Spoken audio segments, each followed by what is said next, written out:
멈추어 주시고 시원한 바람을 일으켜 주신 하나님께 감사드리고, 어느 순간 이 땅에 봄이 사라진 것처럼 어느 순간 가을도 사라질까 사실 좀 걱정되고 두려운 마음이 있기도 합니다. 가을이 사라지기 전에 이 가을을 마음껏 누릴 수 있는 성도님 되시기를 부탁을 드립니다. 마음의 여유를, 삶의 여유를 가지셔서 계절의 변화를 누릴 줄 아는 우리 성도님들 되시고, 그 누림 속에서 하나님의 질서를, 하나님의 섭리를 발견해가는 믿음의 성도님 되시면 좋겠습니다. 뉴스를 보니까 올해가 그렇게 무더웠는데 이번 겨울이 그렇게 또 강한 추위가 온다고 합니다. 연말까지 하나님께서 성도님들의 건강 꼭 지켜주시기를 예수님 이름으로 축원합니다.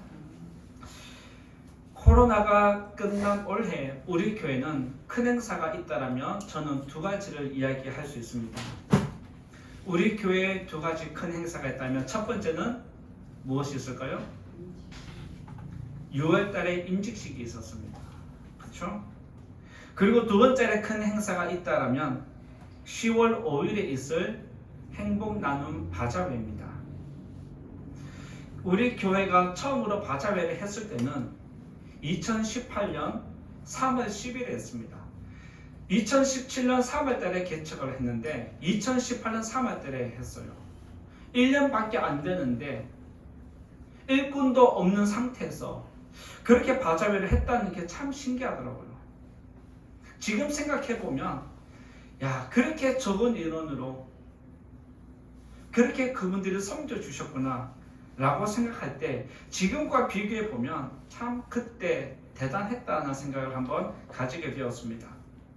그때 바자회 이름을 우리가 어떻게 정했냐면 행복 나눔 바자회라고 그렇게 정했습니다. 이번에도 바자회 이름을 정했는데 뭔지 아십니까? 행복 나눔 바자회예요. 6년 전에 그 이름으로 바자회 했는데 전혀 생각지도 않고 바자회 이름 타이틀을 하나 이걸로 정하자 하고 정했는데 6년 전에 했던 바자회하고 이름이 똑같아요. 이런 기적이 어디 있습니까? 그래서 어쩔 수 없이 행복 나눔 바자회는 제2회가 되었습니다. 축하해 주시기 바랍니다. 네.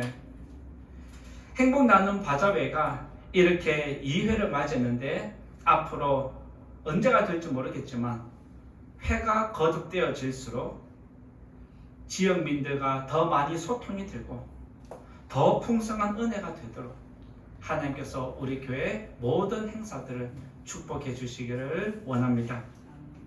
이처럼 교회가 일을 한다는 것은 누군가 섬기고 헌신하고 이끄는 일꾼이 있다는 뜻입니다.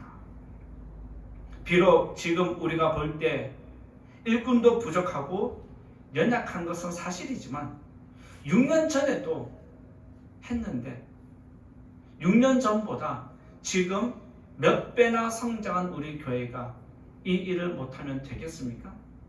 그래서 저는 그때보다 올해 바자회는 어떤 해보다 더 풍성한 바자회가 될 걸로 믿습니다.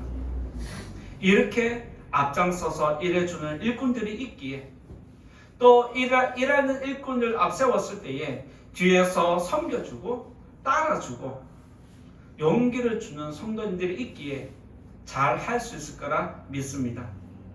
또한 우리 성도님들도 바자회에 함께 협력하면서 이 행사를 통해서 큰 일을 이루어 가시고 아름다운 소문을 일으켜가는 하나님의 영광을 직접 경험하는 성도님과 교회가 되기를 원합니다. 성도님들도 잘 아시겠지만 교회가 바자회를 하는 것은 돈을 남기는 것이 목적이 아닙니다. 잘 알고 계시죠? 교회에서 바자회를 한다면 첫 번째로 지역민에게 교회를 홍보하는 목적이 있습니다. 그리고 홍보하는 목적 안에는 무엇이 있냐면 전도 대상자, 또 우리가 전혀 모르는 사람들에게 복음을 한 번 더 전하기 위한 목적도 있습니다. 그런데 교회를 홍보하고 영혼 구원을 하는 전도의 목적이 있다 할지라도 아무리 좋은 마음으로 일을 시작을 해도 막상 바자회를 하는 것은 누가 합니까? 사람이 합니다. 일을 하다 보면 의견이 맞지 않을 때가 있습니다. 아무리 좋은 마음으로 나도 하고 너도 하고 한 마음으로 합심을 해도 막상 일을 하다 보면 여러 가지 불미스러운 일들이 일어날 수 있습니다. 그때 우리들은 자신의 영혼을 잘 지켜야 합니다. 아무리 좋은 뜻으로 시작해도 일을 하다가 부딪힘이 일어나면 나도 모르게 어느 순간 상처가 일어나고 나 안에 나쁜 마음이 일어나기 시작합니다. 그렇기 때문에 교회가 큰 일을 하면 할수록 성도들이 모이면 모일수록 더 자기 영혼을 관리해야 합니다. 사탄이 이 일을 통해서 내 마음에 침투하지 못하도록 단단히 무장하셔야 합니다. 성도님들이 잘 아시겠지만 싸움은 큰 것에서 시작되지 않습니다.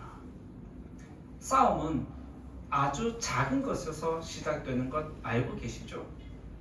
교회 일 하다 보면 사소한 다툼이 커지게 됩니다. 그래서 때로는 사소한 것이 우리의 마음을 속상하지 않도록 관리해야 되고, 속상한 마음이 한 번, 두 번 일어나다 보면 내게 화가 일어납니다. 화가 일어나는 데다가 나쁜 마음이 곁들여지면 분노가 일어나서 결국에는 폭발을 해버리고, 좋은 마음으로 시작했던 일들이 결국에는 이상한 방향으로 흘러가는 모습이 나타납니다. 따라서 이 자리에 계신 성도님들은 선한 뜻으로 시작했다는 거 잘 아실 겁니다. 그렇다면 이번 행사가 끝날 때까지 서로 간에 분열과 다툼이 일어나지 않아야 할 줄 믿습니다. 그렇게 할 수 있도록 여러분의 영혼을 잘 관리하시기를 부탁을 드리고, 또한 다른 영혼이 나 때문에 시험 들지 않도록 다른 분들의 마음까지도, 다른 분들의 심령까지도 지켜주는 거룩한 성도님 되시기를 다시 한번 부탁을 드립니다. 교회가 지역민을 섬기고 영혼을 구원하는 일은 큰일입니다.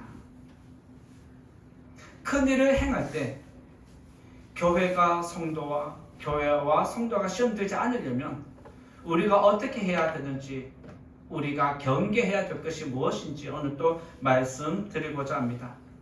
오늘 말씀 들으면서 바자회 행사가 끝날 때까지 내가 내 영혼을 잘 지켜야 되겠다, 그런 마음을 가지시고 제2회 행복나는 바자회를 통해서 참 행복한 교회의 영혼 구원의 열매가 맺히도록 하나님께서 축복해 주시기를 예수님 이름으로 축원드립니다. 첫 번째로 큰 일을 행하려면 첫 번째로 입을 조심하자라고 정해보았습니다. 첫 번째로 큰 일을 행하려면 무엇을 조심해라? 입을 조심해야 한다라고 말씀드리고자 합니다. 10절 말씀 같이 읽어보겠습니다. 10절입니다. 시작. 여호수아가 백성에게 명령하여 이르되 너희는 외치지 말며 너희 음성을 들리게 하지 말며 너희 입에서 아무 말도 내지 말라.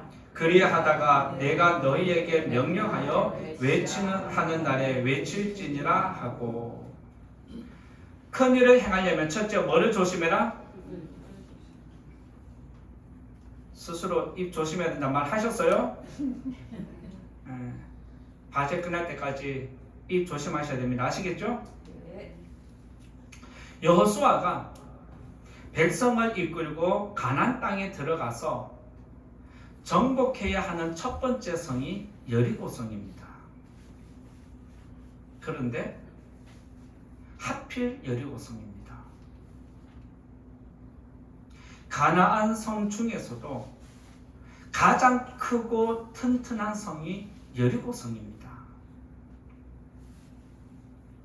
역사학자들이, 고고학을 연구하는 학자들이 여리고성을 발견해서 그것을 다 캐내는데 성벽이 2개로 쌓여 있는 것을 발견하게 되었습니다. 보통 성벽은 하나입니다. 그런데 여리고성은 성벽이 있고 그 앞에 몇 미터 앞에 또 성벽이 있습니다. 그만큼 튼튼한 성벽을 이중으로 쌓아 놓았습니다. 높이도 높이지만 성벽을 2개 쌓았다는 것은 그만큼 정복하기 힘들다는 겁니다. 아무리 군대가 밀고 들어와도 큰 성과 큰 성 안에 공간이 부족하기 때문에 많은 인원이 집결할 수 없도록 설계가 되어 있습니다. 그만큼 여리고성은 여호수아 입장에서 무조건 점령해야 하는데 쉽지 않은 성이었습니다. 더군다나 이스라엘 백성은 군대가 아닙니다. 이스라엘 백성은 무기가 있는 것도 아닙니다.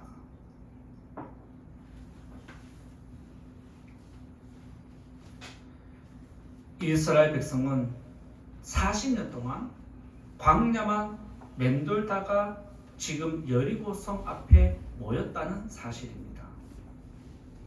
상식적으로 생각하고 아무리 객관적으로 판단해봐도 사실 여리고성은 정복될 성이 아닙니다. 이스라엘 백성의 숫자가 몇백만이 되어서 지금 밑에 쫙 깔려있다 할지라도 아무리 그들이 여리고성을 에워싸도 그들은 일반 백성이고 여리고성은 무기까지 갖고 있는 민족입니다. 절대 정복하는 것이 쉽지 않습니다. 그런데 하나님은 여리고성을 점령할 수 있다라고 이스라엘 백성들에게 알려주셨습니다. 그래서 하나님이 이스라엘 백성들에게 이렇게 하면 여리고성이 무너진다라고 전략을 짜주셨습니다. 전쟁의 전략 중에 가장 좋은 전략이 나와도 지금 힘든 상황에 하나님의 전략은 너무 어이가 없을 정도로 허탈합니다. 뭐냐면 이스라엘 백성 다 모이게 하고 매일 아침마다 여리고성을 한 바퀴 돌다가 집에 돌아가는 겁니다. 그리고 아무 말도 하지 말라는 겁니다.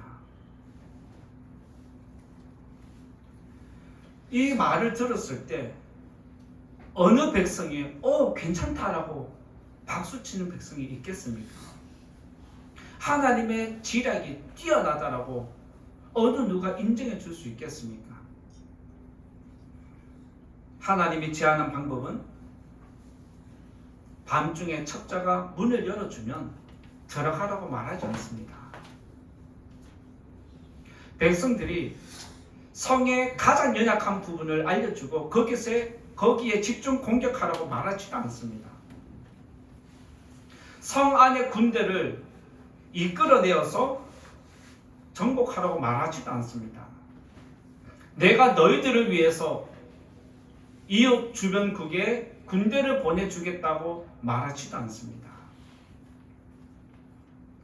하나님이 계획하신 전략은 아무것도 하지 말고 여리고 성만 돌고 집에 돌아가라는 것입니다. 한편으로 보면 참 쉬운데 한편으로 보면 참 어려운 전쟁입니다. 이보다 어리석은 방법도 없다고 생각됩니다. 그것도 여리고 중에서 가장 강한 성을 점령해야 하는데 입 다물고 한 바퀴 돌고 집에 가고 입 다물고 한 바퀴 돌고 집에 가고 입 다물고 한 바퀴 집에 돌아가고 이것을 계속 반복한다는 것은 있을 수 없는 명령입니다. 그런데 하나님은 여기다가 더 엄중하게 경고를 하십니다. 입 다물고 한 바퀴 돌되 여기에다가 한 번 더 강조하고 한 번 더 강조합니다. 여러분들이 10절 말씀을 읽어보셨지만 하나님이 입 다물어야 한다고 3번이나 강조를 하십니다. 너는 외치지 말고 음성을 듣게 하지 말고 너희 입에서 아무 내지도 말라고 강하게 명령하십니다. 왜 이런 명령을 하셨을까요?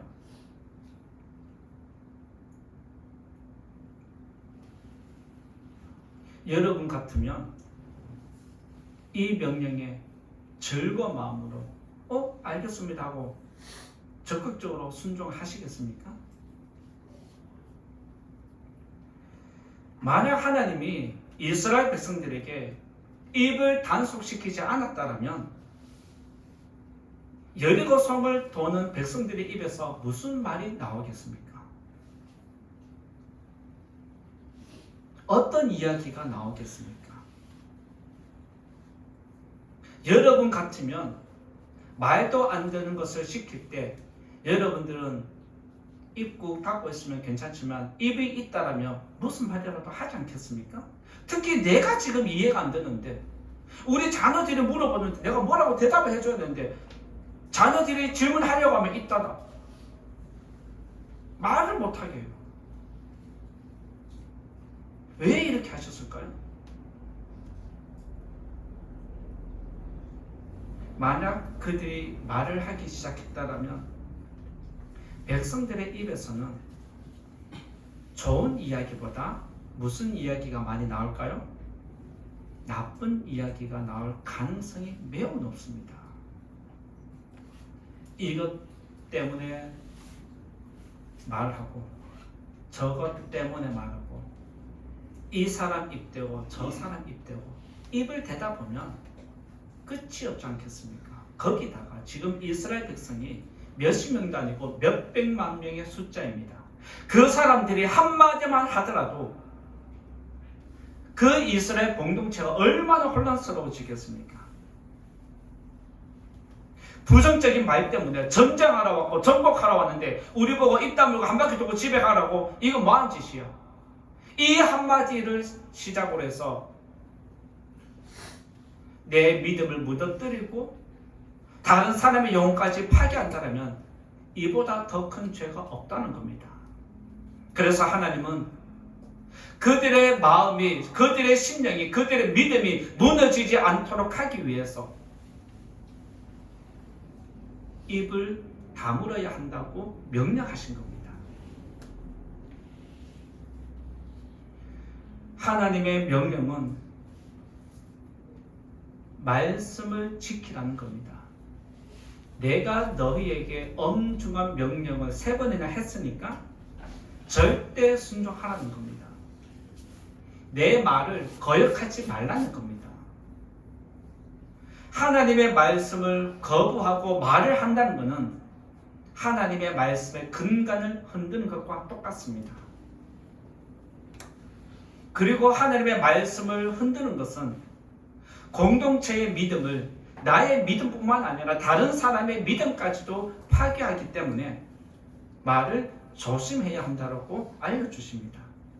그래서 하나님은 큰 일을 앞두고 백성들의 입을 단속하신 겁니다. 사탄이 저와 여러분에게 틈을 탄다면 먼저 부정적인 생각을 넣어주고 일으킵니다. 부정적인 생각이 들어오고 나쁜 마음이 일어나면 여러분들은 가만히 있습니까? 아니면 말을 하고 싶어서 근질근질 하십니까? 죄는 전염성이 있습니다. 그래서 사탄은 우리에게 나쁜 마음을 넣어두고 생각을 자꾸 하게 만들어서 결국에는 우리 입을 통해서 부정적인 말을 하게 하십니다. 불신의 말을 사탄이 하게 합니다. 그래서 나로 인해서 누군가가 믿음이 무너지도록 만드는 것이 사탄의 계략입니다. 마찬가지로 이처럼 교회가 큰 일을 하려고 하면 누군가가 앞장서서 이끌어야 하는데 섬기는 마음으로 따르는 성도가 있는가 하면 나쁜 마음으로 습관적으로 부정적인 말을 내뱉는 사람이 있습니다. 이런 사람에 대해서 국어사전에서는 이렇게 정의를 내립니다. 혹시 들어보시는지 한번 생각해 보십시오.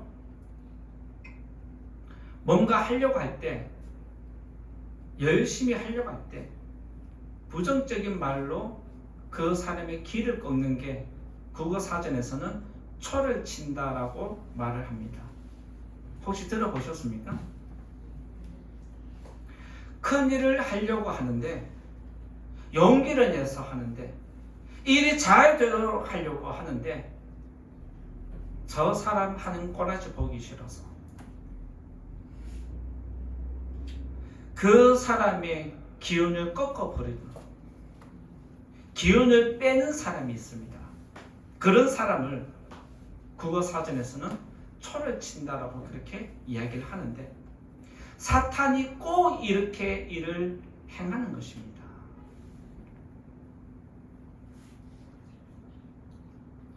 하나님은 죄인의 특성을 너무나 잘 아십니다.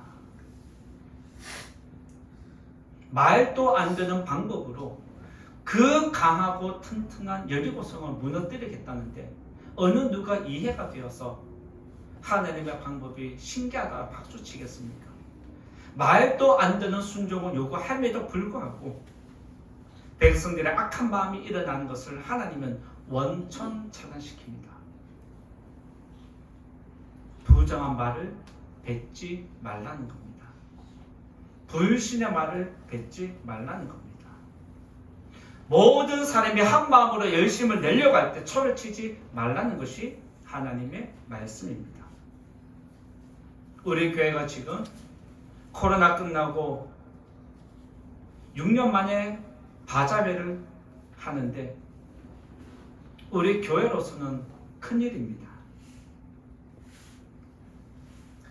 큰일을 앞두고 여러분들 마음에서부터, 여러분의 입술에서부터 불신의 말이 나오지 않기를 부탁을 드립니다. 그렇게 할 수 있기를 바랍니다. 그리고 여러분의 입을 잘 단속하셔서 다른 사람의 심령을 낙담시키지 않도록 다시 한번 여러분의 입술이 지혜로운 입술이 되기를 예수님 이름으로 부탁을 드립니다. 두 번째로 큰일을 행하려면 두 번째로 집중하자라고 말씀드리고자 합니다. 두 번째로 큰일을 행하려면 집중해야 합니다. 10절에 있는 말씀 또 같이 읽어보겠습니다. 10절 말씀 같이 읽습니다. 시작.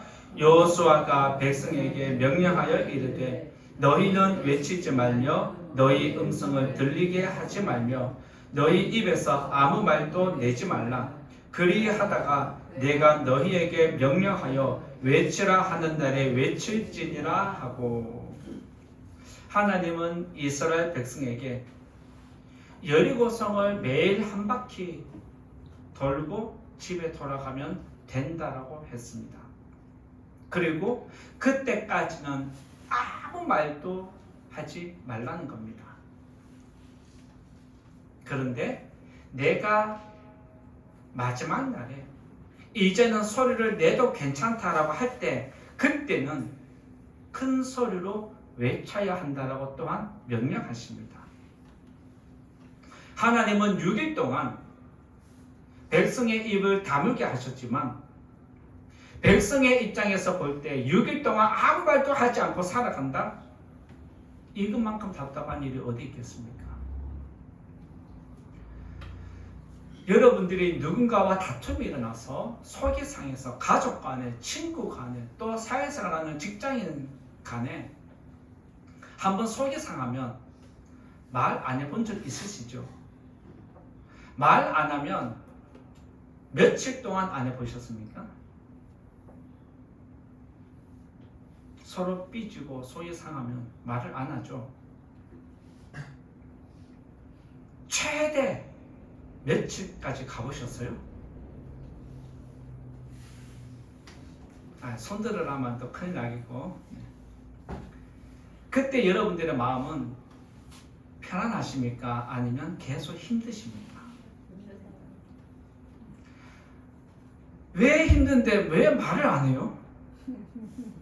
힘든 줄 알면서 왜 말을 안 해요? 힘들면 말을 해야 됩니까? 안 해야 됩니까? 해야죠. 그런데 하기 싫죠. 말을 안 하면 사람들은 병이 듭니다.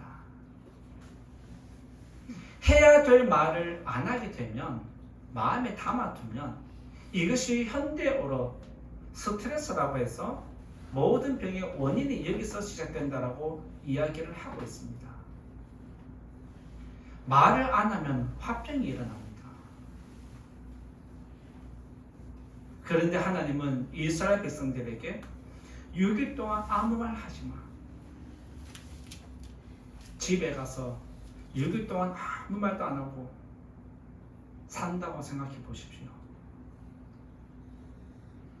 견디겠습니까? 그래서 사탄의 입장에서 볼 때는 성도들을 유혹하고 백성들을 유혹하는데 이보다 좋은 기회는 없는 것입니다. 아무도 말 안 하는데 누군가 한 사람이 옆에 가서 야, 하나님 방법이 괜찮은 것 같아. 야, 하나님이 아무 말 하지 말래. 괜찮겠어. 이렇게 소원하면은 그 말이 싹 퍼져나가는 거 아니겠습니까? 인간이 그런 마음이 있다고요.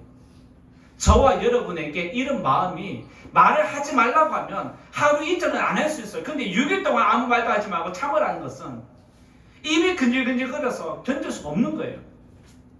그러다가 하나님의 방법이 어처구니가 없으니까 말대기가 너무 좋은 거예요. 사탄이 사람들의 마음을 불신을 일으키고 의심을 일으키기가 너무 좋은 환경인 거예요. 그래서 환경을 통해서 말하게 합니다. 이보다 좋은 시험거리가 어디에 있습니까? 그런데 백성들은 말씀을 처음부터 끝까지 다 읽어봐도 각자의 심령을 지킬 뿐만 아니라 다른 사람의 심령까지도 지켜준 것을 보게 됩니다. 누구 한 사람도 옆 사람에게, 이웃에게 가서 수근수근 이간질한 사람이 아무도 없습니다.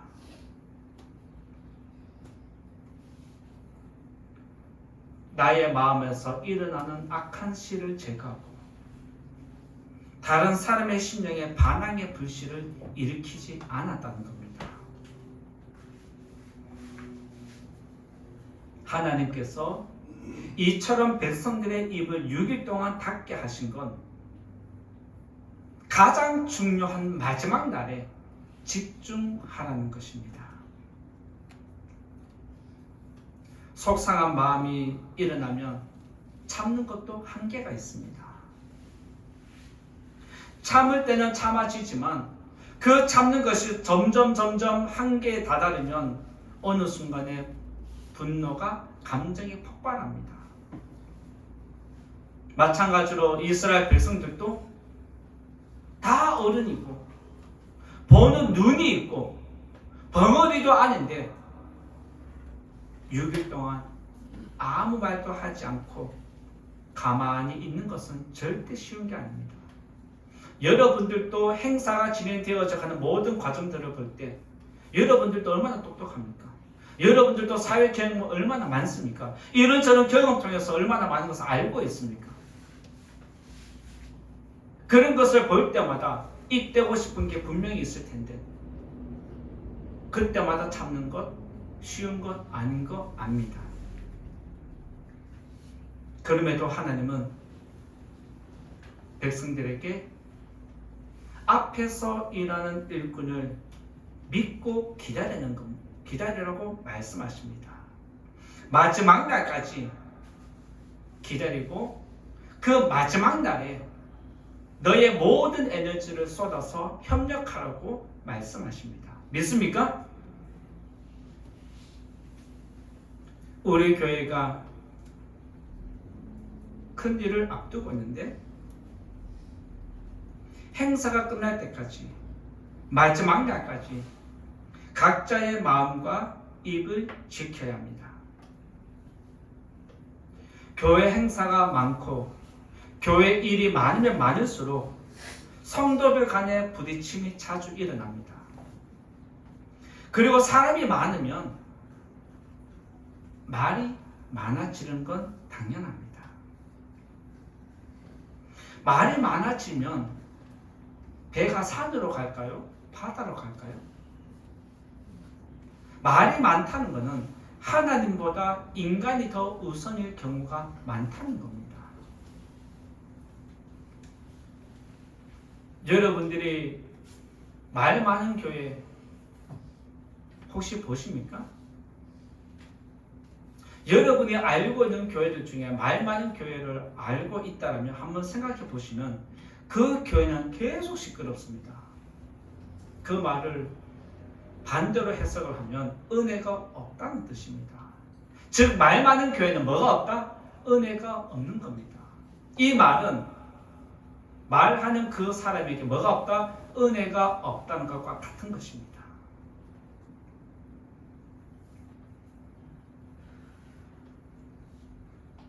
말이 많은 교회는 은혜가 없고 무슨 일을 해도 성도들이 참여하는데 주저합니다. 적극적으로 참여하지 않습니다. 그래서 말이 많은 곳에서 자기 영혼을 지키는 것은 쉽지 않습니다. 여러분의 영혼이 평안하고 여러분의 믿음 지키기를 원한다면 말이 적어야 합니다.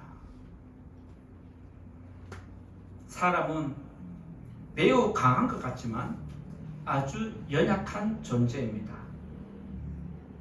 평상시에는 이런 말 저런 말 들어도 아무 일 없이 지나가는데 막상 큰일을 앞두고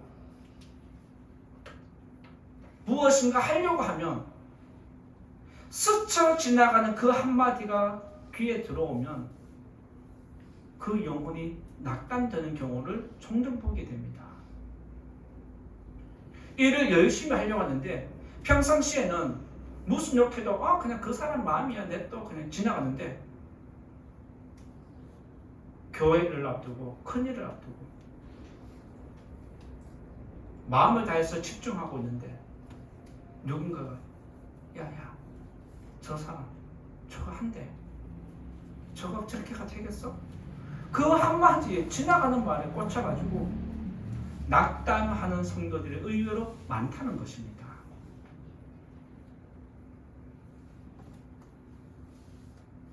따라서 교회가 큰일을 앞두고 있을 때는 나만 조심할 게 아니라 서로 조심해야 됩니다. 믿습니까? 앞에서 일하는 사람도 자기 영혼을 잘 지켜야 되고 그를 따라서 도와주고 협력하는 사람도 말을 조심해야 합니다. 행사가 끝날 때까지 사탄이 저와 여러분의 심령을 틈타지 못하도록 긴장해야 한다는 뜻입니다. 행사가 끝나기 전에는 끝난 게 아닙니다. 교회 일에는 항상 사탄의 방해가 있다는 것을 기억하셔야 합니다. 그리고 마지막 날까지 여러분의 마음이 흐트러지지 않도록 우리 교회가 흐트러지지 않도록 하나님께서 꼭 지켜주시기를 예수님 이름으로 축원드리고 부탁을 드립니다. 세 번째로 말씀드릴 것은 큰일을 행하려면 세 번째로 믿음으로 행하자라고 정해보았습니다. 세 번째는 믿음으로 행하자라고 정해보았습니다. 11절 말씀 함께 또 읽어보겠습니다.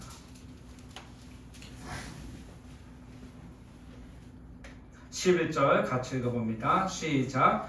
여호와의 괴가 그 성을 한번 돌게 하고 그들이 진영으로 들어와서 진영에서 자니라. 이 말 가지고 여러분들은 어떻게 설교하셨을까요? 여러분들은 어디 단어에 마음이 가십니까? 성도님들도 잘 아시겠지만 이스라엘 백성이 40년 동안 광야 생활하면서 하나님께 한결같이 보여준 행동이 있습니다.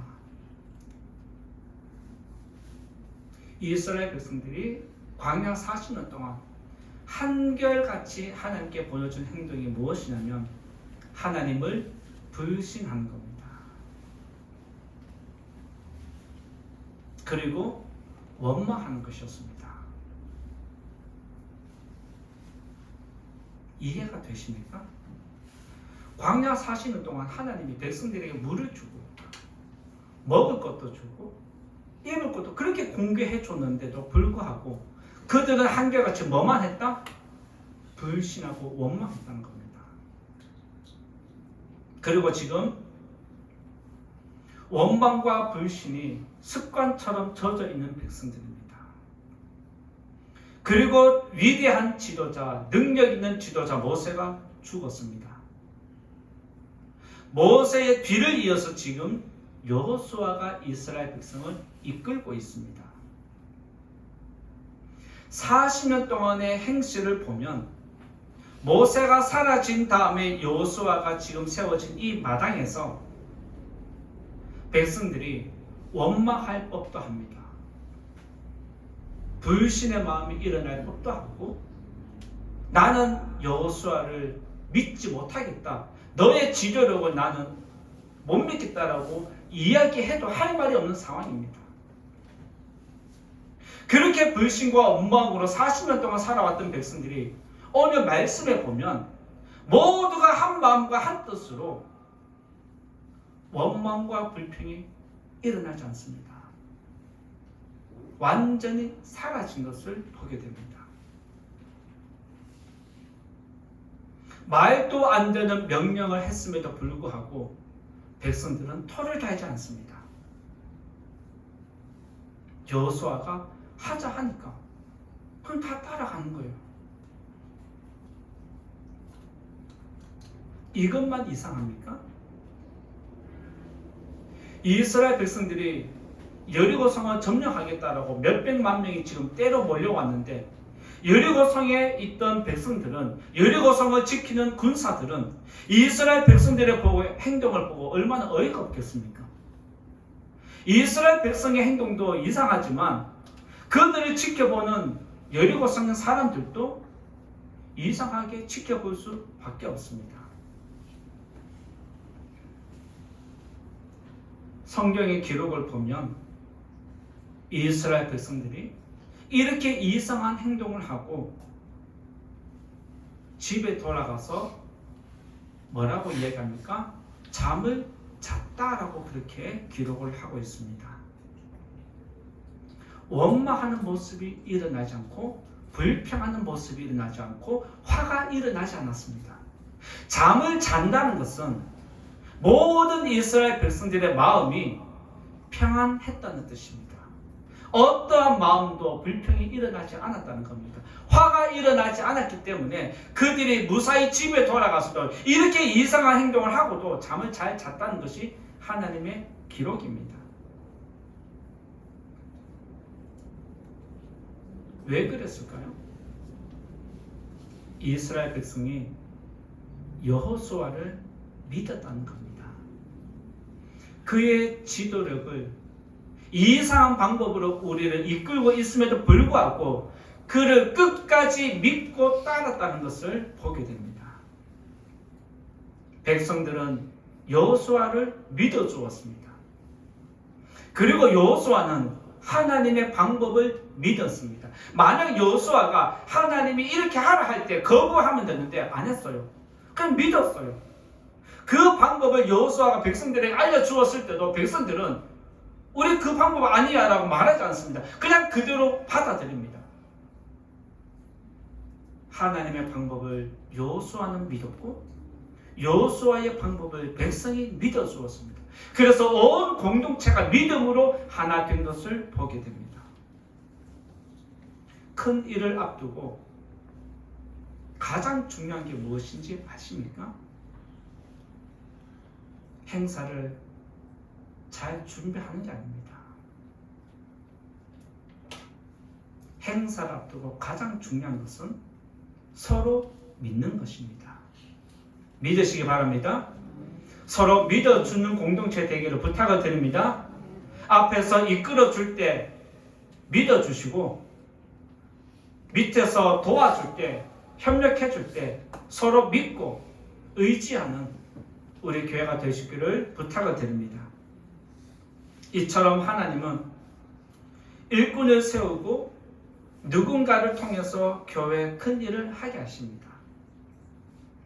6년 전에 바자회를 할 때 누군가가 앞장서서 일했던 것처럼 이번에는 그때와는 차원이 다릅니다. 그때는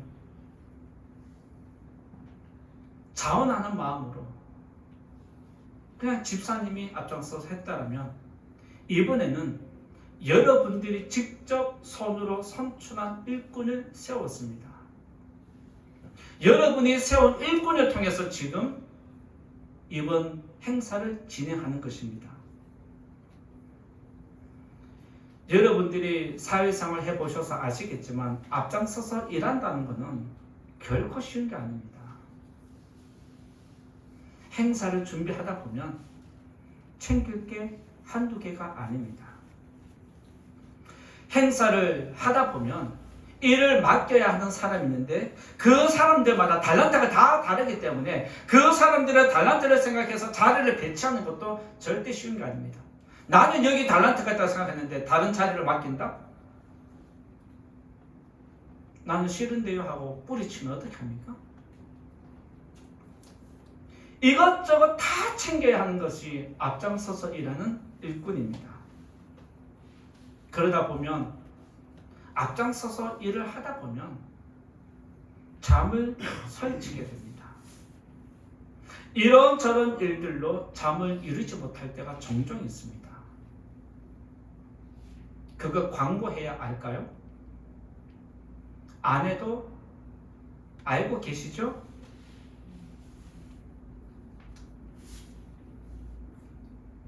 힘든 일을 앞장서서 일할 때 성도님들은 그분을 믿어야 합니다.